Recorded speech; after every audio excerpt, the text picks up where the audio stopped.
katika kile kinachoonekana kama hatua ya kulinda ushawishi wake wa kisiasa na kijeshi baada ya vita vya siku 12 na Israel.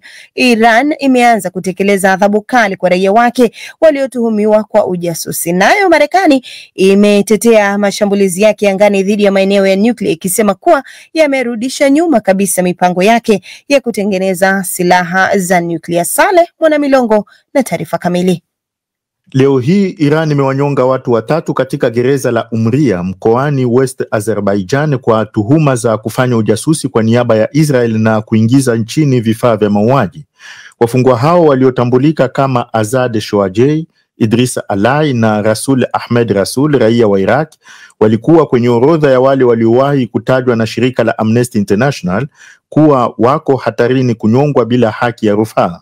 Kwa mujibu wa shirika la habari la serikali IRNA, hii inafanya idadi ya watu walionyongwa kwa tuhuma za ujasusi kuwa 6 tangu Juni 16.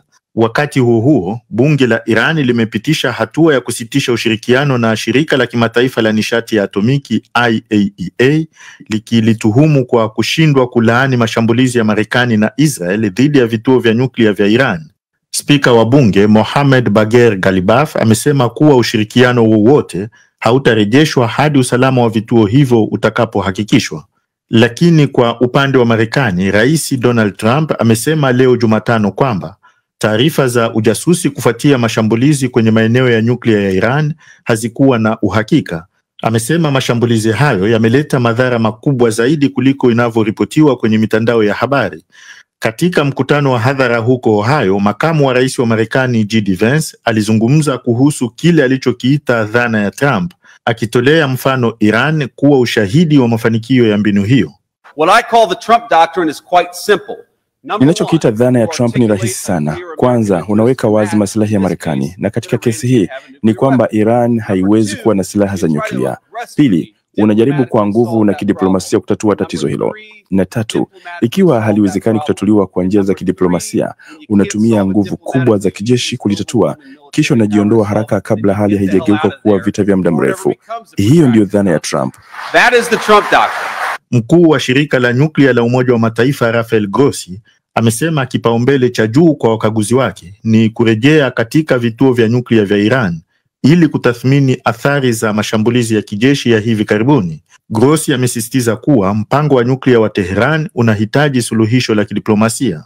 Wakati hali ya usalama ikionekana kutulia, serikali ya Iran imepanga kufanya mazishi ya kitaifa Jumamosi hii kwa makamanda na wanasayansi waliouawa katika mashambulizi ya Israel, akiwemo Hossein Salami, mkuu wa kikosi cha walinzi wa mapinduzi, aliuawa siku ya kwanza ya vita.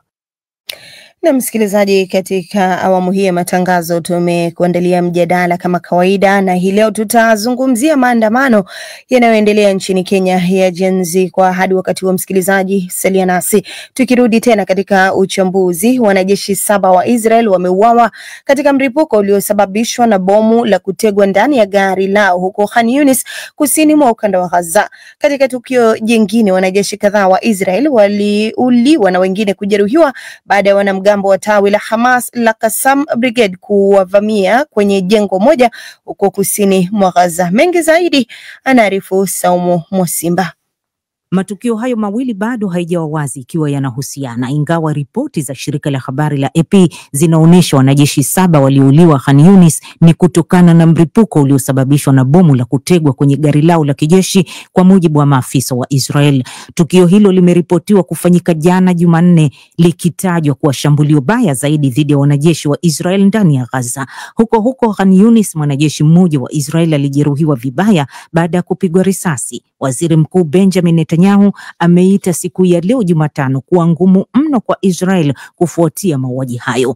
Tawi la kijeshi la Hamas la Al-Qassam Brigade limeeleza kupitia ukurasa wake wa mtandao wa Telegram kwamba limevamia na kuwashambulia kwa risasi wanajeshi wa Israel waliokuwa ndani ya jengo moja la makazi ya watu kusini mwa ukanda wa Gaza. Lakini pia likasema baadhi ya wanajeshi wa Israel waliuawa na wengine kujeruhiwa kwa kufiatuliwa makombora. Mashambulizi hayo yamekuja katikati ya matukio ya kuendelea kuuliwa kwa Wapalestina ndani ya Gaza, ambapo hadi sasa idadi ya waliouawa imefikia zaidi ya 56,000 kwa mujibu wa Wizara ya Afya ya Gaza.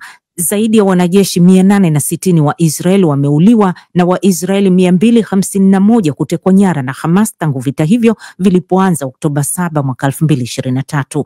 Hapo jana pia yalifanyika maziko ya mateka Jonathan Samirano ambaye mwili wake ulichukuliwa kutoka Gaza na kurudishwa Tel Aviv ambako familia yake na marafiki walikusanyika. Rais wa Israel Isaac Herzog aliyeshiriki maziko hayo alishadidia juu ya Israel kuendelea na vita hiyo ya Gaza.